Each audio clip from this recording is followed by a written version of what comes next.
listening to the Film Monsters Podcast with Nate and Ray.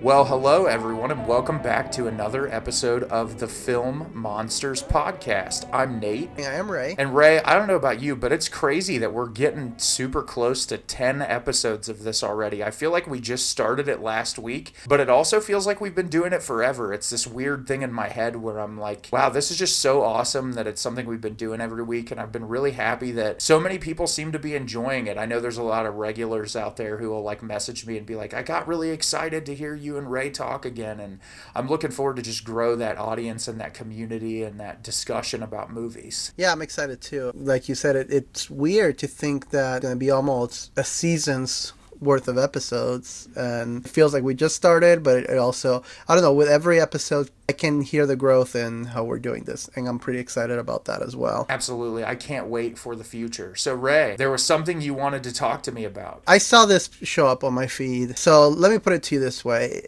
You are in your early 30s, as am I. And what if I told you, hey Nate, next year, approximately a year from now, on July 21st of 2023, there's going to be a movie called the Barbie movie. I am insanely optimistic that it will be a good movie. I don't know. I like Greta Gerwig, but I don't know how I'm going to feel about it. What did you learn about this movie? Well, so and it sounds like you might be already ahead of the curve on me on this, but so when I heard about the Barbie movie coming out, I was just kind of, why do we need that? And then I saw Margot Robbie as Barbie, which makes absolute sense. But I saw Ryan Gosling as Ken, and I love Gosling. I think he is hilarious. There's a lot of comedic punch to him.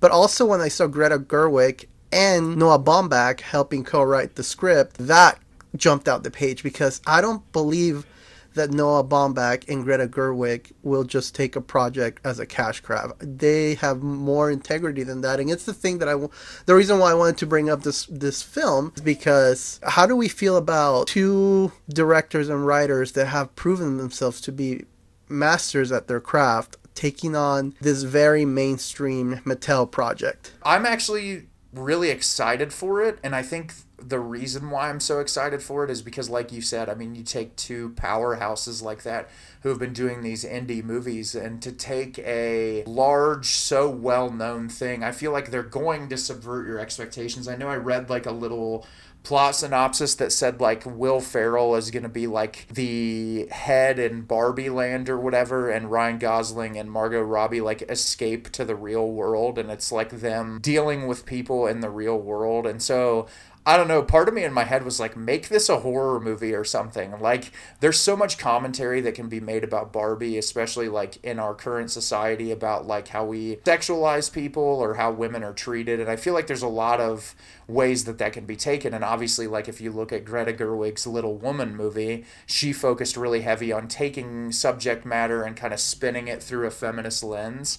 So I think that whatever these filmmakers do with it, it will be interesting, even if it's not the greatest movie ever. I think it's going to be thought-provoking and interesting enough that we're going to enjoy it.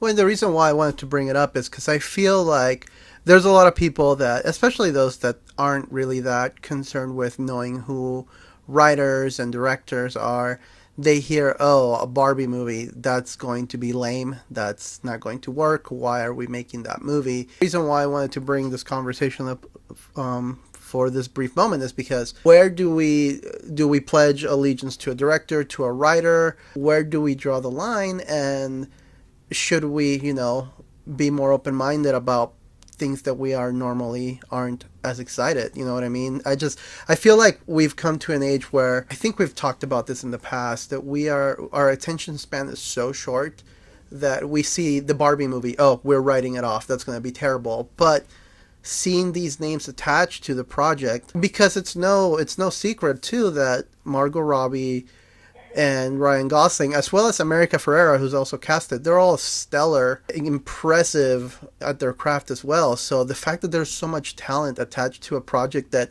shouldn't be that exciting is exciting in of itself. You know what I mean? Yeah, I think that's a really good point. When you think about something like this, especially like when I go to see a movie, a lot of times, I'll see the name for a project and I'm immediately like, yeah, this is not something that really catches my interest. But when I do look at like the screenwriter or the director, sometimes they can turn something that you would never think would work into something that's really entertaining and engaging. And so I stay optimistic about that. I don't think that that necessarily means that like I'll go in blind to every movie that comes out and be like, I'll go watch the Playmobil movie because Anya Taylor-Joy's in it. But I think if you do have the right people working on the right projects, that you can turn out something that works really well.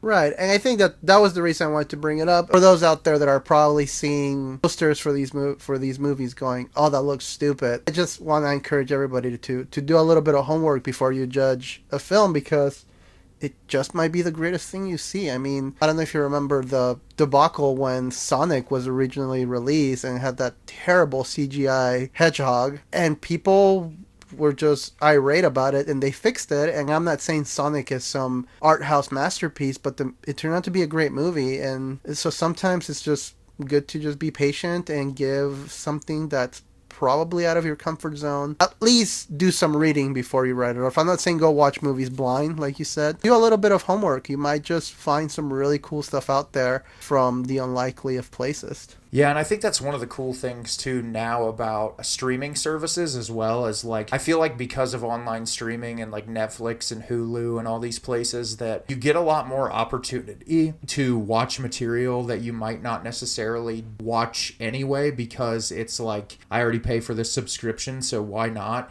And I know that that's a little bit different when it comes to like going to the theater and seeing something, because you're paying your money. So I don't know, it's cool though when properties like this, like something like the Barbie movie, and I'm like, wow, I'm actually really excited to see this, and I'm looking forward to what Greta Gerwig puts out, because I think she's really talented. She's put out a couple really good movies. I've always thought that she was an incredible actress, and like between her and Noah Baumbach working on like Frances Ha and a lot of the movies they've worked on together, I'm really excited for what this product is going to look like. As we're talking about allegiance to and giving a chance to a director, that's the perfect segue for today's topic. We mentioned it last week when we finished the episode about psychological thrillers, but a filmmaker that Ray and I both like quite a bit, and I mentioned in the last podcast, one of the main reasons why I decided to go to film school, is Mr. Edgar Wright. And I love Edgar Wright's films, and Ray has a similar love for it. His material, I actually saw today when I was going back through his IMDb page,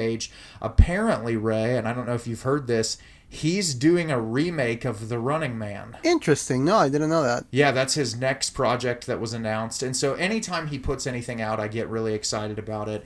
And Ray and I are going to rank 7 of Edgar Wright's feature-length films. We're not talking about the Sparks Brothers documentary. It's a little different. It's not, I don't know if you've seen it yet, Ray. I've seen bits and pieces of it, but I feel like it's hard to compare a documentary from a filmmaker to their feature-length work. And so we're just going to talk about the 7 features that Wright has put out from, I think if this works for you, Ray, we'll go from our least favorite to our favorite. That works, and I feel like you and I are going to at least have a crossover right now on our least favorite. And by the way, before we get into it, I just want to point out that just because the movie's our least favorite, it doesn't mean the movie sucks. It just means, it's like trying to pick who your favorite child is. Yes, exactly. They're all great in their own merit. It's just one of them is going to favor the other one. So for me, my least favorite is his directorial debut, A Fistful of Fingers.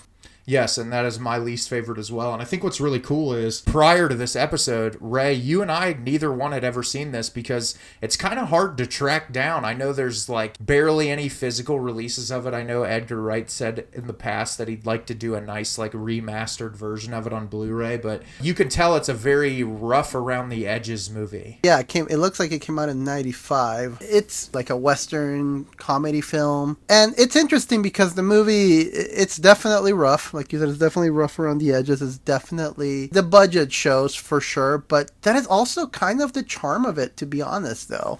Yeah, absolutely. I do feel like this movie does have a certain charm to it. I mean, it's clear that Edgar used a lot of his like friends in this movie. There's a lot of no-name actors in it, but it really at its core feels like a passion project. This feels like someone who loves westerns and loves just film as a whole, and makes fun of a lot of the tropes that exist in western movies. And some of the stuff that was included, I don't know if you noticed, Ray, but I know Edgar Wright is like a huge Star Wars nerd. Did you hear the sound clip from Star Wars that was inserted into the one scene? I can't recall now. I can't remember the exact spot from it, but it was like a quote from A New Hope, and it made me laugh really hard. But I don't know, the thing about this movie that I feel like detracts from the other ones obviously is the budget, but Ray and I both said this when we talked about it off the podcast. It's only like an hour and 17 minutes, and it really kind of takes its time to get going, and then it gets, I'd say after about the first like 15 minutes, it starts to get really funny for a good half hour,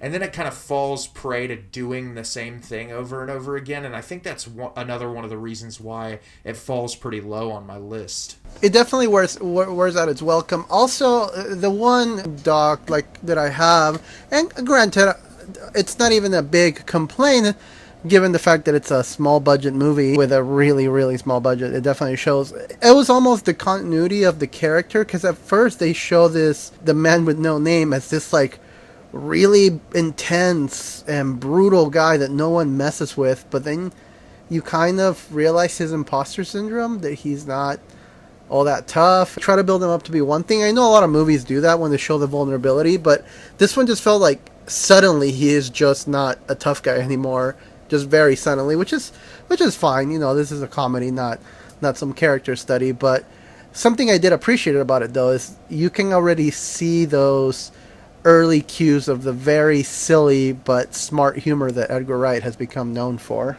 Absolutely. I think for me too, like, I cared so much less about the characters in this film and more about the aesthetic and the comedic punches.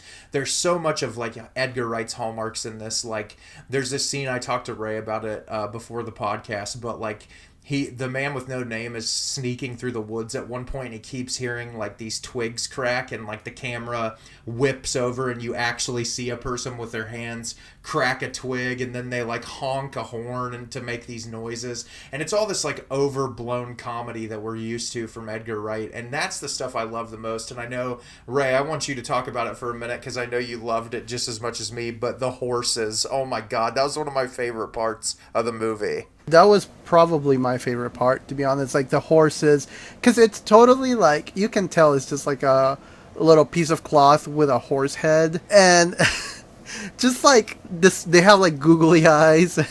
There was a couple scenes in the movie that caught me off guard too. Like one of my favorite characters in the film, and I think it was just because of how he used his facial expressions and his body movements, was the guy's Native American friend, who I felt like was one of the funniest characters in the movie. And there's a scene where they're like sitting around the bonfire and the light goes off, and he makes some comment. He's like, "Do you think two men like us out here lonely?" And he's like, "Please stop, let me sleep." And that was one of my favorite scenes in the movie, because I was like, oh, he's taking it there. And yeah, there's a lot of like that signature Edgar Wright hallmarks all over this movie. Edgar even shows up at early on in the film. He's in it for like 5 minutes before he gets shot. But it's got its charms, and I think it's worth watching just to kind of see where his film career goes from here. But it's definitely not anywhere near his strongest movie. Yeah, no, I agree.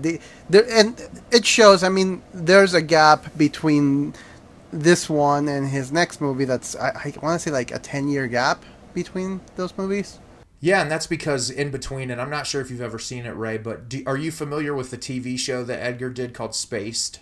I'm familiar with it, but I actually have never seen it. Yeah, so for Spaced would have been in between this. I think it came out in like 1999, and that was where the very first time he ever worked with Simon Pegg and Nick Frost. It's a really great comedy. I still haven't seen all of it, but what I've seen of it, it really kind of builds up on his trademarks even more in like the television format. And so he had that in between these two. But I mean, working on television compared to working on film, I mean, you're working with a lot less of a budget. You're kind of just finding your bearings, but it's really a huge leap where he went from this film to Shaun of the Dead. It's a completely different world. Absolutely. I don't know if you have anything else to add about this movie, though. No, there's really not much more to say. I think it's one of those, go in and watch it just because Ray and I could explain every single gag that happens in the movie, but you'll enjoy it a lot more if you just go in blind. Yeah, it's not by any means like a bad movie. It's just a low budget movie, but it's charming. It's charming in its own right. Yeah, I enjoyed the runtime of it. I felt like it dragged a little bit, but I'm not disappointed that I watched it. Yeah. So, Ray, that's our last one. What would be your sixth pick? I think this is where we're gonna start deviating a little bit, for sure. But my sixth pick is actually The World's End. Oh, The World's End. Yeah, do you want to talk about it a little bit? Yeah. So The World's End, it's the third of the Cornetto trilogy installment, and it's this film about this group of friends, the usuals that Edgar Wright likes to work with: Simon Pegg, Nick Frost, the whole gang. They're basically a group of friends. They grew up together. They used to do, remind me the name, is the Mile... Yeah, it's the, oh my god, I can't remember it right off the top of my head. It's the something mile. It's a challenge, basically. There's this stretch of bars, and I think it's a mile-long stretch of bars that they have to hit and drink at every bar until they reach the World's End, which is the final bar on the challenge.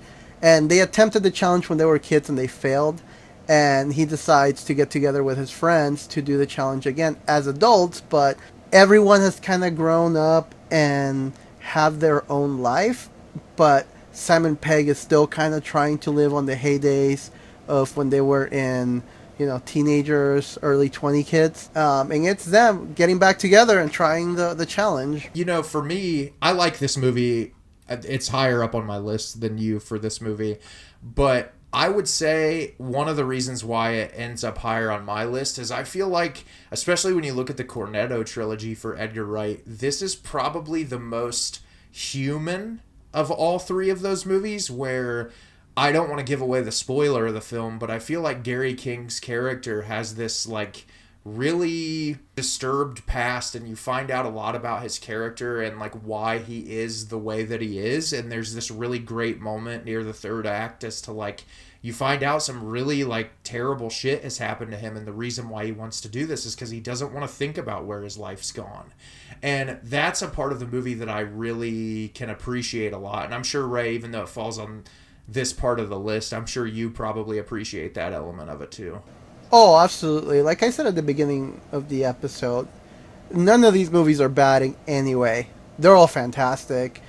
It's just, I think for me, when I watched this movie, I had already been exposed to the other Edgar Wright movies that are higher on this list, obviously.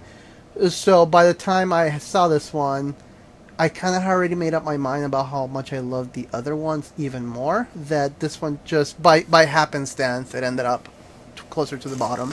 Yeah, that makes a lot of sense, and I'll give more of my opinions when I get there on my part of the list. But I do really like the effects in this movie. Yes, really for sure. Yeah, I remember I saw this when it came out in the theater. I ended up seeing it. This was when I worked at a movie theater, so I think I saw it 3 or 4 times. My appreciation for it grew more each time I saw it. I feel like the first time I was trying so hard to compare this to this was after Hot Fuzz and Shaun of the Dead and Scott Pilgrim, so I was trying to compare it to those. But I think it's a movie that holds its own weight and its own merit, and I do enjoy revisiting this one every time I see it.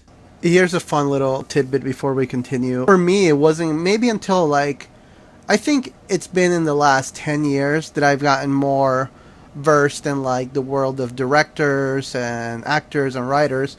So when I saw this movie, I would have been maybe 20, 21. I didn't know much about that stuff, so I didn't realize that it was the same director as Scott Pilgrim. Edgar Wright was like I said before, my entry into really falling in love with film. And so he was one of the few filmmakers at that period in my life that I followed everything that he did. So as soon as I found out this movie was coming out, it was opening night. I was there. And I wish I would have had that experience, because I don't think Edgar Wright didn't become a name to me until I think it was until his later films, the more recent ones, that Edgar Wright became a name to me. It wasn't just I like this dude's movies. Like, he became Edgar Wright, and now Edgar Wright is one of those that, directed by Edgar Wright, I'm there. I've seen every movie in the theaters from him since Scott Pilgrim was released. So he's one of those, it's like never going to miss a movie. Well, so The World's End is my sixth pick, but which one is yours, Nate? Yeah, so my sixth pick, and I'm sure, Ray, we talked about this off podcast, so you're probably aware, but my sixth pick is Baby Driver. Yeah, we did talk about this a little bit. Yeah, Baby Driver falls pretty low on my list, not because I think that it's a bad movie, I just don't connect with the characters as much. I remember seeing this in the theater, and I was on the edge of my seat the whole time, and I loved the atmosphere. I loved the editing. I think that this movie's really slick when it comes to like the editing of the sound, like especially the music in with the certain things happening on the screen. And it's really well executed. And you can tell that this is really a passion project that Edgar Wright had. And that I know he said in interviews that he worked on this idea for a really long time. But there's something like, as far as Baby's character and the people surrounded by him, and like Baby, you could see like, okay, he's doing these awful things out of necessity and like he needs to do it so that he can survive. But it's hard for me to empathize with any of the other characters other than his girlfriend. I feel like it's really difficult for me to care as much, and like Kevin Spacey's character is like really just off-putting, you know, all the people he works with, even like John Hamm, they're not really people that I care about watching, which is unfortunate because like I really want this group of people to be like, oh my god, I can't wait to see what they're doing next. So I just felt a little detached from that compared to some of Edgar's other films. I get that. I think the reason why this one ranks a little bit higher for me, and I'll just get it out of the way while we're talking about it since we're in the same movie. My next movie, my number 5 pick is Baby Driver, so we might as well just piggyback off of each other right now. Yeah, I think for me the only reason why like it just edges The World's End a little bit more, and you know this, Nate, and you're no different. We're both pretty musically inclined people.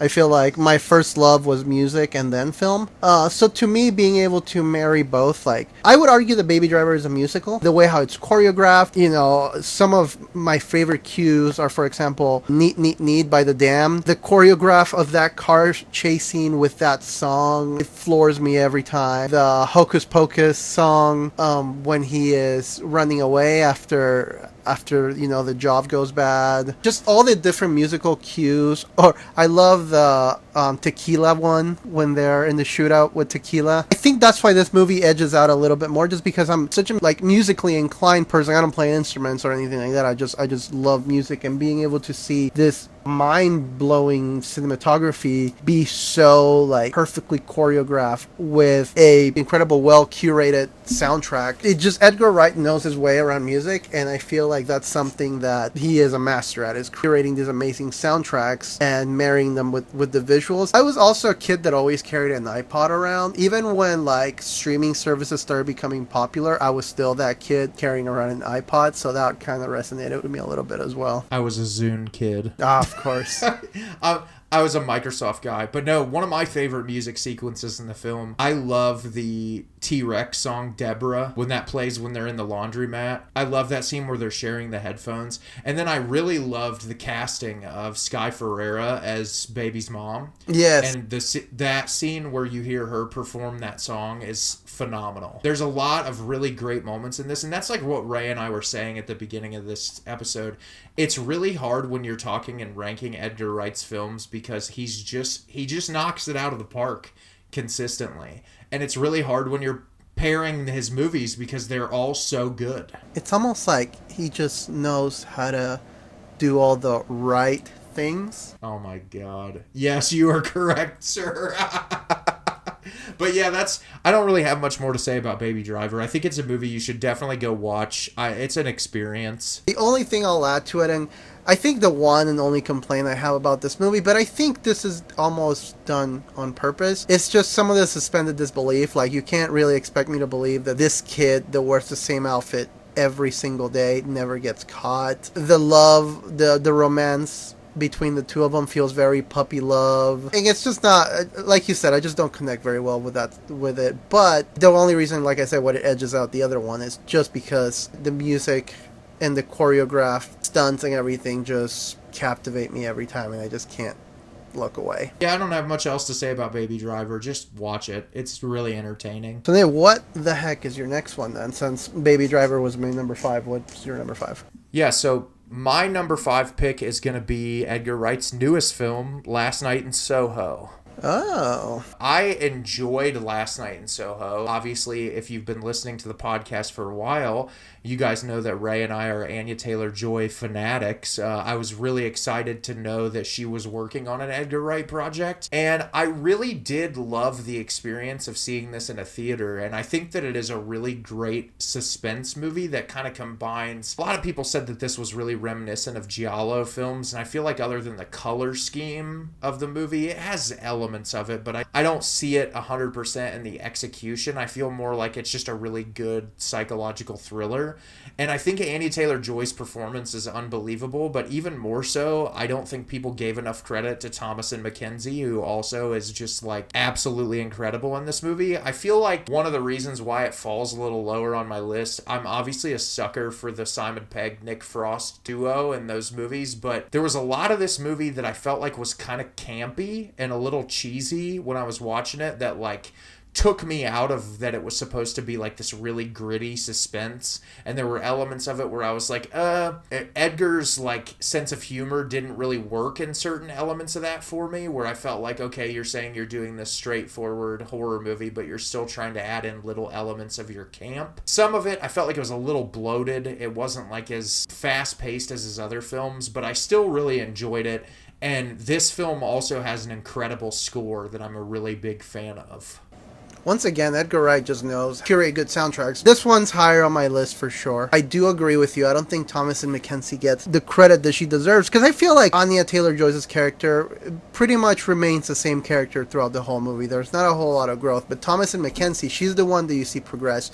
She's the one you see change and evolve and go through all these stages. The other one that I wanted to, talk about is, Matt Smith as Jack. He is, first of all, Matt Smith is really good at playing those roles, like the more old-timey, old-fashioned roles. Yeah, for sure. I'm a Doctor Who fanatic, so I loved Matt Smith when he was on that show, and I was really excited to see him in the movie, and I agree with you. I think he was one of the stronger elements to this film. His character just provided a lot of depth to the story, and he was one that, like, every time he was on the screen, I was just like, oh, I can't wait to see what he does next. And similarly, Terrence Stamp, who's in the real world, the older man that's at the bars and stuff, I felt like his character was really good. And there is a lot of really good performances in this movie. I just feel like, I don't know, I didn't connect with it as strongly as I do the other ones that are higher up on my list. This one will be higher on my list later on. I have a few more praises to give to it as to why I love it so much, but we'll get to that when we get to it. Absolutely. So, Ray, I don't have much more to say about Soho, so do you want to give me your number 4 pick? My number 4 pick, you're going to be sad about, because I know you wanted to be higher on my list. Mm-hmm. The only reason why it's not higher is because my remaining 3 are I connected with even more, so I'll just get it out of the way and you can throw stones at me. Hot Fuzz is my number 4. Yeah, it's Hot Fuzz is going to be way higher on my list, but I understand. I know this was your first time watching it, so I'm really just interested to hear what you have to say about it. Oh yeah, no, like it was my first time watching it. And I don't know why I never saw it. It's not for any reason other than I just hadn't. I really liked it. It was hilarious. Yeah, I think it is his funniest movie. There was this scene when he gets transferred and you see him jump from train to train. It was all about timing. It was all about the execution, physical comedy. I'm just going to go ahead and say this. British comedy is superior than American comedy. In every way.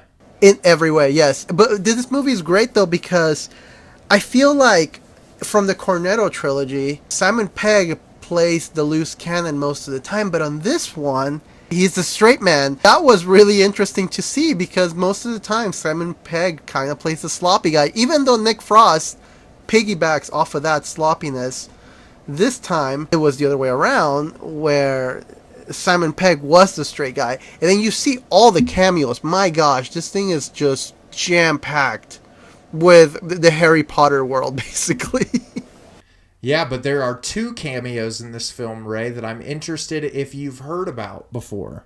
and I would love to. I'm gonna obviously rave about this movie later, but there's a couple things I wanted to tell you because I thought you'd think this was interesting. So the first cameo in this film is Peter Jackson. Where was he? Peter Jackson is the Santa Claus that stabs him at the beginning. No way. Yes. So he is he is the man that stabbed him at the beginning. He said that he'd always wanted to work with Edgar Wright, and Edgar Wright obviously loves Peter Jackson. And he wanted to work with him and has always wanted to be in a film with him, and so he put him in that cameo. And then this one's a little bit more apparent if you pay attention, but I don't think that she's even credited. But his ex-girlfriend at the beginning of the movie when they're doing the crime scene is Cate Blanchett. Are you serious? Yes, that's in the medical mask and the white Yeah. suit. She also always wanted to be in an Edgar Wright movie, and so he said, "Okay, I'll put you in this movie." And she said, "Okay, but don't put me in the credits. I don't want anybody to know it's me." That's amazing. And just as like a fun thing for the cast. She But she did sound familiar. I'm like, her voice sounds familiar. There's so many things about this movie I love, and obviously when it gets to this part of my list, I'll go into a little bit more. But I will just say quickly that one of my favorite characters in any movie of all time is the guy who is the chief inspector. Has some of the best lines in the entire movie, and every time I watch it, I literally, like, there is not a thing that he says in that film that does not make me laugh until I cry. Every single time I watch that movie. Jim Broadbent, when he says "a great big bushy beard," the first time I ever heard that, I had to pause the movie because I was crying, laughing so hard. Just like the delivery, and then like there's that scene where he's in the office with Nick Frost and Simon Pegg, and Simon Pegg's trying to be really serious with him, and he goes, "Do you like ice cream?" And I'm like, every line delivery. And let's not forget to talk about the great Timothy Dalton, who gives just a phenomenal performance in this movie. This movie is just riddled, just filled with so much talent. And I know you'll rave about it later, so I'll let you rave on later. But I do want to add, which is one last thing. This movie, for those who haven't seen it, I won't say, but I know you'll know exactly what I'm talking about.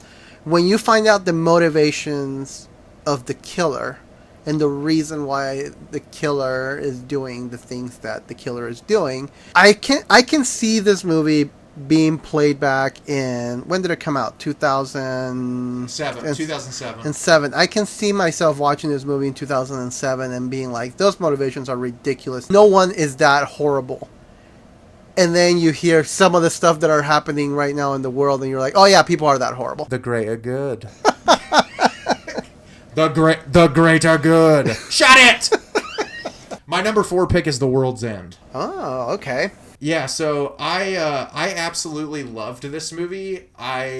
Like I said when I was talking about it when it came up on your list, I think the thing I love the most about The World's End is the really human story, because I think in all of these movies, you know, in Shaun of the Dead, you have this really uncomfortable family dynamic that he has, and it's laid out pretty well. And then in Hot Fuzz, you obviously have Simon Pegg as Nicholas Angel. He can't keep a relationship, and then you have Nick Frost's relationship with his dad. But I feel like in this movie, there's all of these guys who are Simon Pegg's friends, who have all moved on, they're all married, they have kids, they're all doing things with their lives. And the whole movie, we're trying to ask ourselves, okay, why can't Simon Pegg grow up? What is it about him that he can't kind of jump this hurdle and get to a point where he can act like an adult? And when you find out what happened and like the things going on in his head, it kind of builds that relationship between him and Nick Frost's character even more. And I don't know, every time I watch this, I just love it. And I love the setting and the environment. I love the amount of time putting into like naming the different bars. I love the guy who's constantly drinking his beer with a straw. That killed me every time. I love the fight sequences in this movie. The choreography in the fight sequences is so good. The scene in the bathroom in particular is one of my favorites. This cast is pitch perfect. That's one of the things. Edgar Wright uses a lot of the same people in all of his movies, but I feel like this, especially, like, I don't know if you feel the same way, Ray, about this movie, but I think one of the strongest people in The World's End is Martin Freeman. Yes, absolutely. I was going to say, if he doesn't bring up Martin Freeman, I will. Yes, most definitely. Yeah, he's absolutely incredible. I feel like his character's great. And then I I think Rosamund Pike is just an amazing actress, and she's so good in it. Everybody that comes up in this movie, it's just they play off each other so well.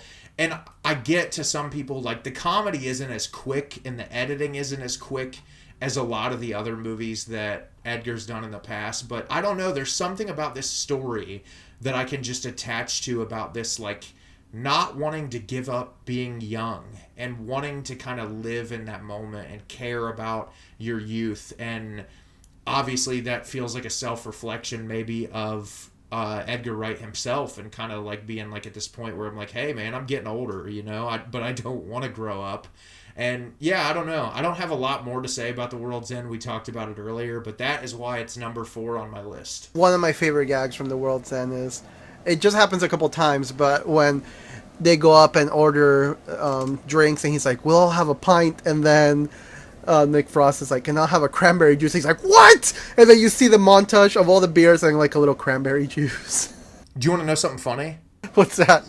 Simon Pegg does not drink. Are you serious? At all. Every beer that he drinks in that movie is a non-alcoholic. I mean, most film sets are, but yeah, he is completely alcohol-free. He's been sober his whole career. That's so interesting, because I feel like that's such a staple of those movies. I mean, I just ordered Hot Fuzz on vinyl, and the vinyl, the color is literally labeled like Crown Ale.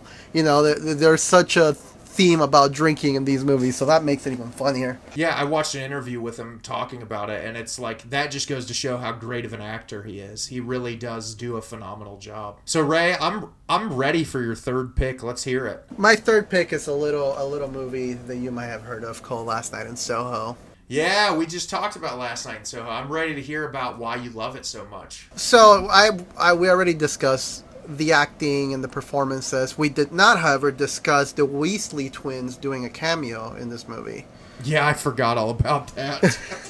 So something that I love about this movie that captivated me so much is the behind the scenes. So like when I bought the Blu-ray, I just devoured all of the specs, all of the special features, how they film certain things. I was captivated by all of the way how they filmed the mirror images. I don't know if you knew this, but that scene when Anya Taylor-Joy shows up and she starts dancing with Jack, and then you see she's switching back and forth with Thomas and Mackenzie. So that was shot that was a continuous shot, and as they were dancing, one of the actresses would pop up and dance with Jack, and then they would give cues, and she would drop, and then the other actress would pop up and just pick up right where the other one left off. And it was a constant switch. That was a continuous shot. And then some of the mirror scenes, I guess, both of the actresses had to practice mirroring each other. Another thing that I love, like, because I remember thinking to myself, like, why are the Weasley, like, I call them the Weasley twins because I don't know their actual names. Why did they need both of them? It's because the scene where they show up, they're playing mirror of each other. There's no actual mirror. They're just standing face to face with each other. And just all those specs, all the effects with the ghosts and how they're actual practical effects. A lot of it is practical. There's a little bit of CG, but a lot of it is also just trick photography. Just all of those things. I was really impressed by the special effects, the way that everything was put together. I love that world. I think it's a beautiful world, but I also think what the movie's trying to say, for me personally, I think the movie is trying to be cautionary of trying to stay stuck in the past. How Thomas and Mackenzie's character, she romanticizes the 60s so much, and when she gets dragged into that world, she realized that, women were treated poorly, it was a man's world, and you had all of these horrible things that were happening in an era that she romanticized so much. So I do believe that it is almost like a cautionary tale of, it's okay to love the past, but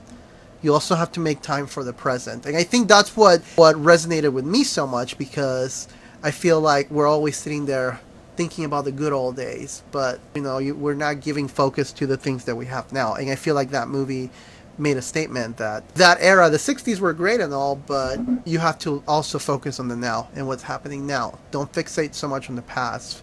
Focus on making the best out of what you have right now. And that's why that film resonated with me so much. No, and I think that's a really poignant thing you're saying, Ray, because I think especially in the really difficult times we're living in right now, where, women are being treated as second class citizens, and our government isn't even trying to fight for women to have their own bodily autonomy.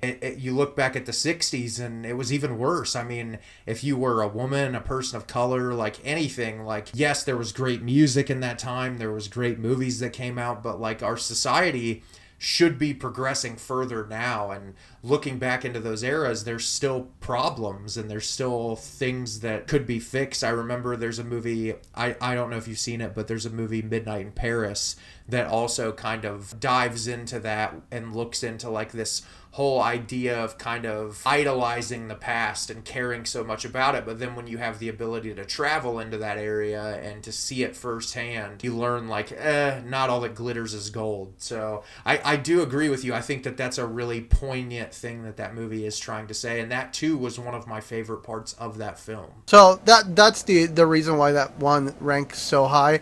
I think a lot of people will automatically say, oh, that one ranks so high because X, Y, and Z. But no, for me, it's actually boils down to that message of, yeah, some eras were cool, but we also need to appreciate the here and the now. Absolutely, and I love your reasoning behind that. I think that's a really great reason to love that film so much. So, what is your number 3?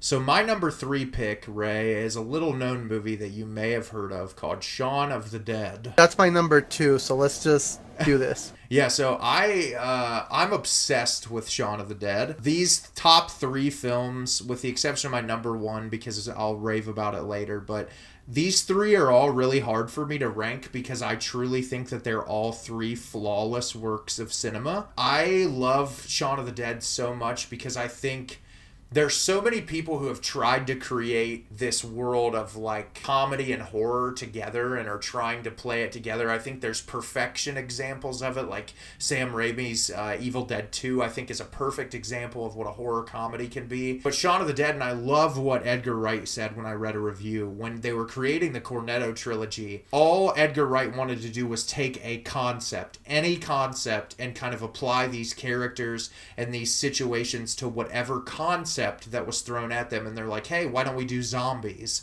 And he executes it so well. And what I love is zombies are there. They're a threat. They're presenting a threat. But this is such a great character-driven story that focuses so heavy on the dynamic between these 2 friends, the dynamic between Sean and his mom and his stepdad, the dynamic between him and his love interest. There's so much going on, but that doesn't detract from the attention to detail that Edgar plays with the zombies. I mean, these zombies are horrifying looking. They're grisly. They're terrifying to stare at, and I love the attention to detail in that, where it's clear that Wright was inspired by movies like Romero's Night of the Living Dead and Dawn of the Dead and Day of the Dead and all the great zombie movies of the past. And I don't know, there's something about this movie, and I know there's so many things you're going to want to talk about with this too, Ray. I just am enamored with this film. Every time I watch it, I love it more. And one of my favorite scenes in film history is when they're going through their vinyl collection to choose what to throw at the zombies.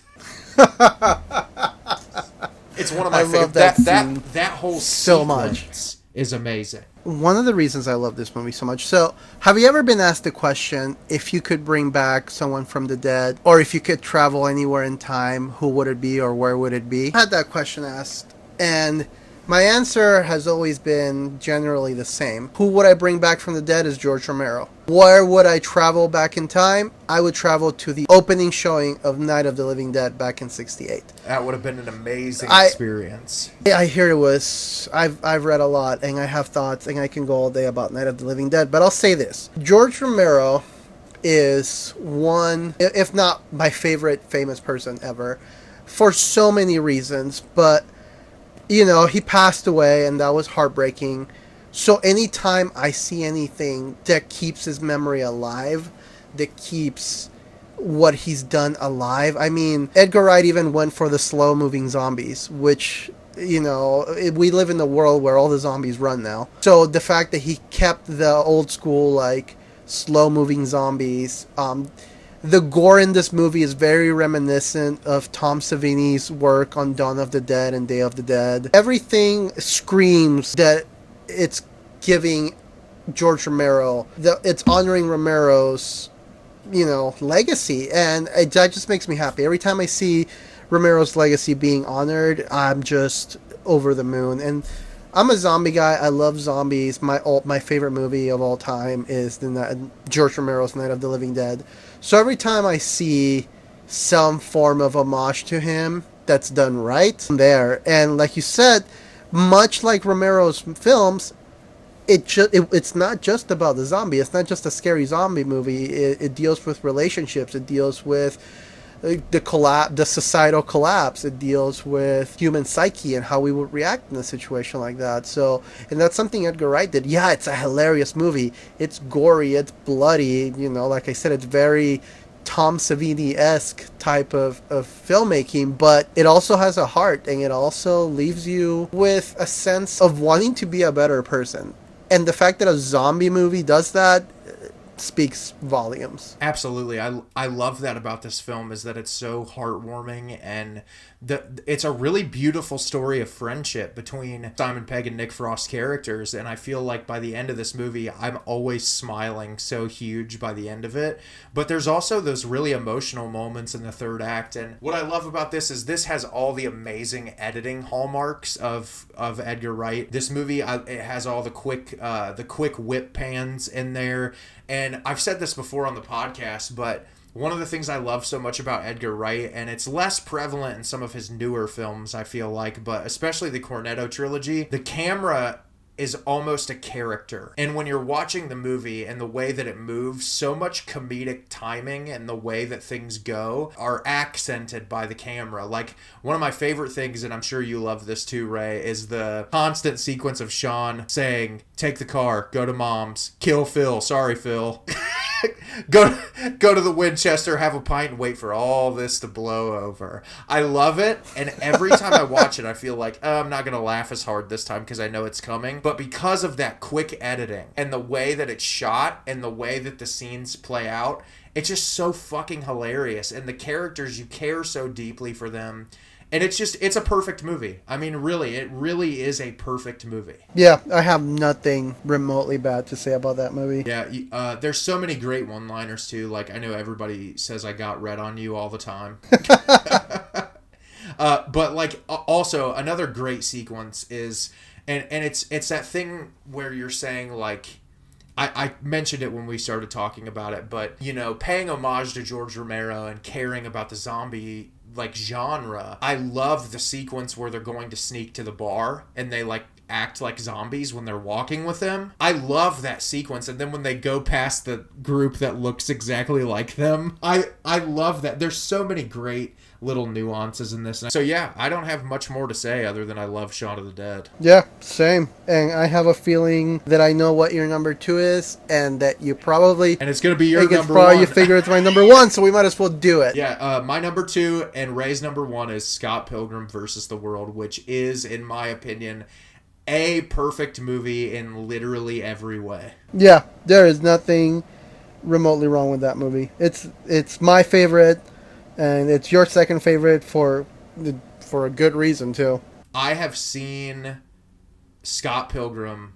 So when it came out in the theater, this is just a quick story I'll tell. So I worked at a movie theater for a really long time. It was probably the greatest job I've ever had. I loved working there. And so I got to watch all the movies. Well, I as I said to Ray, I love Edgar Wright, and he just means the world to me, and I love his movies. And I was in an era where all I had was to watch Hot Fuzz and Shaun of the Dead over and over and over again. And then when I found out about Scott Pilgrim, I was like, hell yeah, I'm gonna be there. I'm gonna watch it as soon as it comes out. So the night it came out, I went to the theater, and I knew nothing about the graphic novels. I didn't know anything about it other than the cast, which is an incredible cast, and that Edgar Wright was handling it. It was his first movie outside of the normal cast of characters. He didn't shoot it in England. He shot it in Canada. And I was like, well, I can't wait to see this movie. And the environment in that theater, the only word I can use to describe it is electric. There were so many people in there that were in cosplay outfits of people in the movie. And I just remember the laughter and the joy that all of these people in the theater were feeling was so palpable. And I laughed for this whole 2-hour runtime because it's just brilliant. Everything about the execution of this film is brilliant. And I'm sure, Ray, that you will go on a long rant about it. But this has one of the best soundtracks I've ever heard in a movie. I remember when I watched this movie and I heard the soundtrack, I was upset that the Sex Bell Bombs aren't a real band. Me fucking too. I was so upset. The song Threshold, Yes. I listened to that.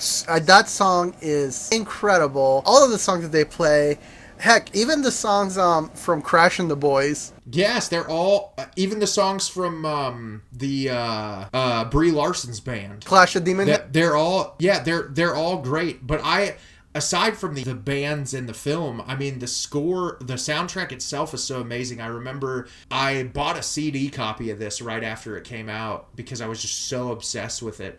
And I remember literally every day I would play Sleazy Bed Track, like every single day from the Blue Tones. And I'd never heard that song before.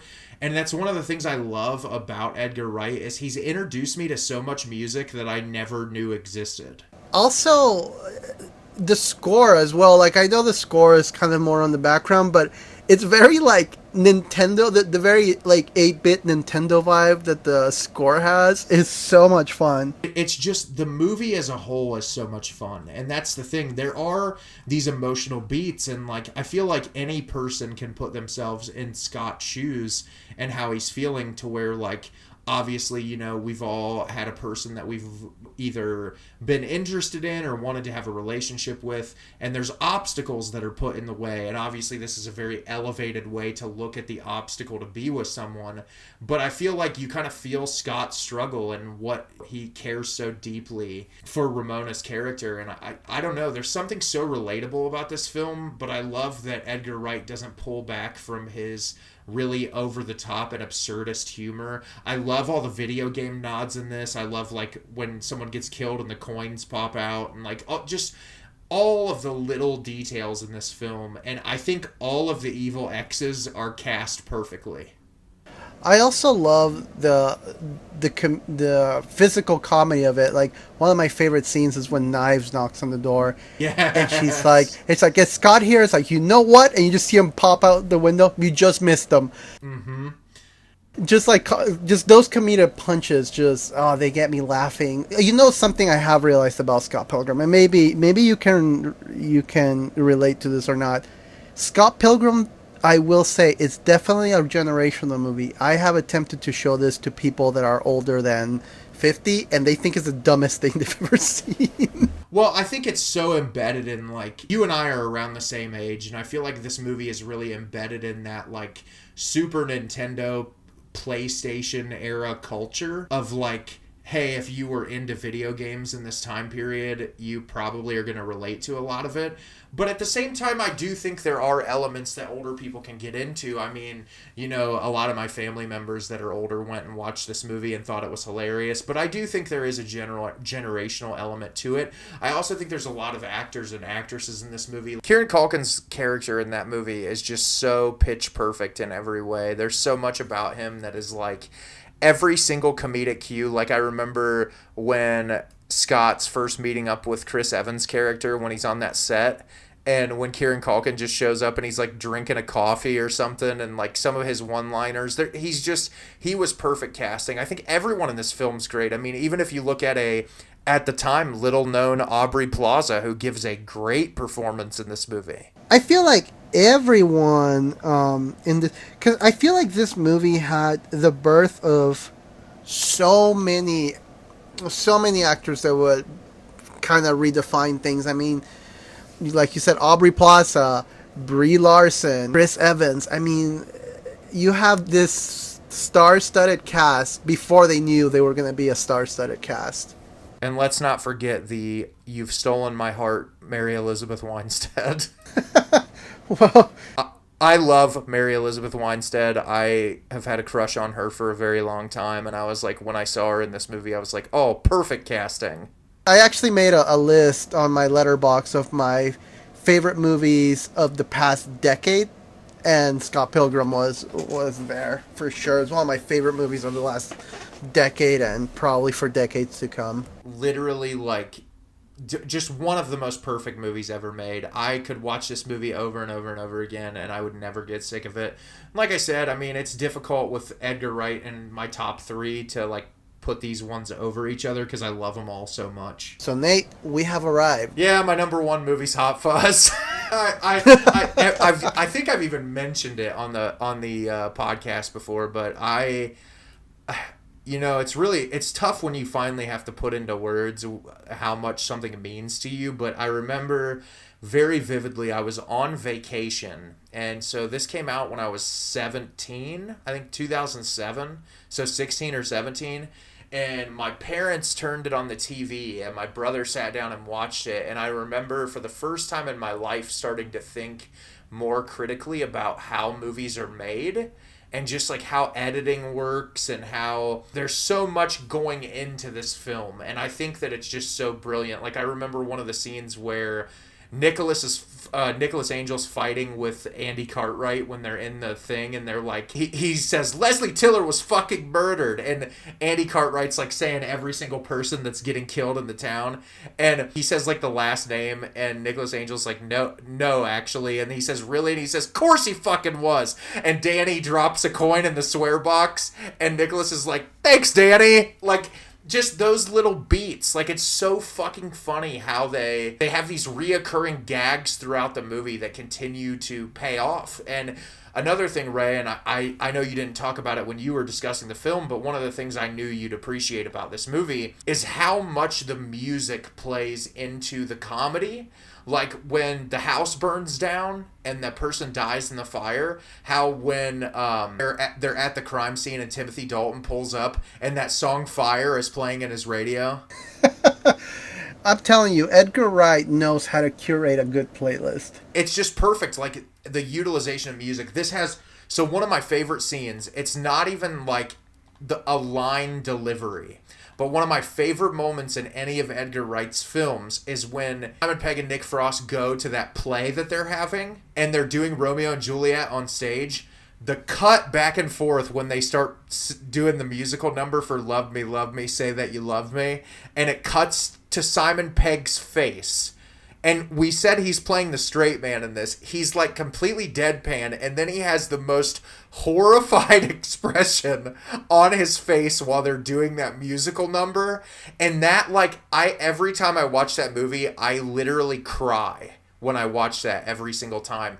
And I do want to say, kind of piggybacking off of Shaun of the Dead, this movie does not hold back on the gore either. Oh, it was actually interesting because I was, when I watched it, I wasn't sure what to expect because The World's End leans more into a sci-fi and Shaun of the Dead leans more into the horror. So I was like, where is this one going to land? And I mean, it's still, I would say it's more like thriller driven, but yeah, the gore does not hold back either. For sure. Back and forth between Simon Pegg and Nick Frost is just perfect. Their friendship feels so realistic. And I don't know, there's just something about this movie. I cannot express really with words how much I love it. There's so many one-liners. I love the, when's your birthday? 8th of May, 1969. What year? Every year. Get out. Like, that shit, like, I love dry, deadpan humor. There's so many, like, setup and payoffs in this movie that work perfectly. I think that this is the slickest editing of any Edgar Wright movie. And it also has an amazing score. The score to this movie is incredible. The actual soundtrack to this film is incredible. And I mean, Ray, if I don't stop, I'm going to go for like the next half hour. I just love Hot Fuzz. Literally love Hot Fuzz. I'm telling you, Edgar Wright, he just has a great track record. And I am excited for all the future projects ahead of him. He is definitely up in the pantheon of, if I were to make like a Mount Rushmore of directors, I'm pretty sure he'd be in it. Absolutely. I completely agree. This is a movie I would love to watch in the room with you because I feel like we would both just be laughing so hard. It is a great one. And even though it landed number 4 on my list, I'm sure it has the potential of growing on my list for sure. Edgar Wright, despite his credibility as a filmmaker and growing his catalog. He's still not as well known as a lot of the people that we love. I feel like his career would have really taken off more if Disney would have let him finish his Ant-Man movie. I feel like he would have been a more household recognizable name like Taika Waititi's becoming because of the Thor films. But I don't know. He's someone I'm going to continue to support, and I will always go watch an Edgar Wright movie regardless of anything else. Can you imagine Paul Rudd being directed by Edgar Wright? Well, and I feel like, because he worked on part of the movie before they let him go, and I feel like there's that sequence towards the third act of Ant-Man where, what's the guy's, is it Michael Pena? Yeah, when he's recounting that scene, or what he's recounting it, it's very Edgar Wright. It feels very Edgar Wright for sure. And he still has writing credits on the movie, so I feel like there are little hallmarks that you can kind of pick up that have his hands kind of all over it. But I really would have liked if they would have just left him alone like they've done with James Gunn, and just so that we could see what that looked like. But regardless, the man has an amazing catalog, and if Ray and I can't stress something enough with this episode, watch every single one of his movies because they're all worth your time. There's not a single movie on this list that Ray and I would tell you is a bad movie. Yeah, none of them whatsoever. So that was our ranking of the Edgar Wright list. Ray, our lists were kind of close. I think that, close enough to where it's like, yeah, it makes sense where everything fell. Yeah, we had a few different flavors of cornetto there, but for the most part. It took me. You want anything from the shop? We just came from the shop. I was thinking of a different shop. That's another Hot Fuzz line I love.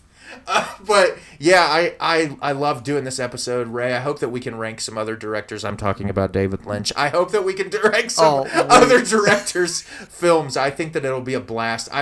I know you mentioned recently I have wanted any excuse to watch every Denis Villeneuve movie, so I feel like that's going to be coming. If you guys like this episode, reach out to Ray and I on Instagram and say like, hey, I really loved when you guys ranked all this director's work, or I loved when you talked about one movie. Ray and I want your feedback so that we can know what type of episodes you love us doing the most. Yeah, for sure. I actually really enjoyed this because it felt more casual, but it also felt more engaging because we both have an equal amount of love for this man and all of the work that he's done.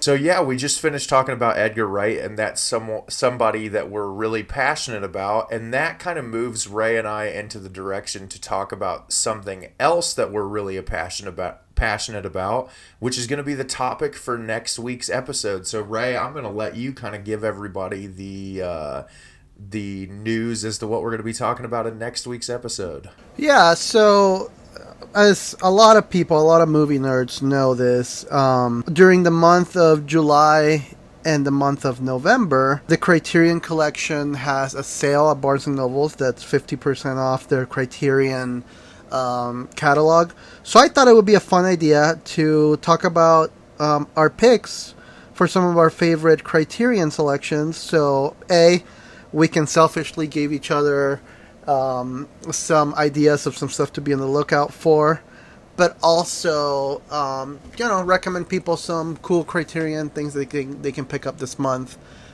in July, so you can get yourself some cool movies. So I just thought that would be a fun idea to talk about it, take advantage of the sale, and recommend some people some cool stuff to watch in the process. Absolutely. The Criterion is one of my favorite things, and it's actually the way Ray and I started talking about these. The idea of doing a podcast was doing a live stream talking about Criterion films, and so it'll be exciting to revisit that, and I'm going to be cognizant and pick some different things and give some different recommendations, but I'm really excited to hear what you're going to recommend. I'm pretty sure some of them will come back that you have heard me talk about in the past, but I too will try to throw in a few different ones just to keep it fresh for us and for obviously people who have listened to the live stream in the past. Yeah, absolutely. So get excited for that. That'll be our next episode, is talking about the Criterion Channel. And if you want to ask us any questions about this week's episodes or prior episodes, or you just want to talk, you can feel free to hit Ray and I up on Instagram. We have the podcast Instagram, which is the Film Monsters Podcast. You can follow us at the Film Monsters Podcast. And then you have Ray and I's personal Instagram accounts. You can follow Ray at Analog C, or you can follow me at My Exit Unfair. And we say this every episode, but we're always willing to take your questions, to talk, to chat. And yeah, we're looking forward to getting some more content out for you in the future. Ray and I are really excited about planning new episodes, and we're really excited to where the podcast is going to go. I'm excited. We've been texting a lot and talking a lot about some ideas that we can incorporate, and I'm really excited as well. Absolutely. So, as always, thank you guys so much for listening. We had so much fun talking about this episode, and we look forward to seeing you next time. We're coming to get you, Barbara. Goodbye, everyone.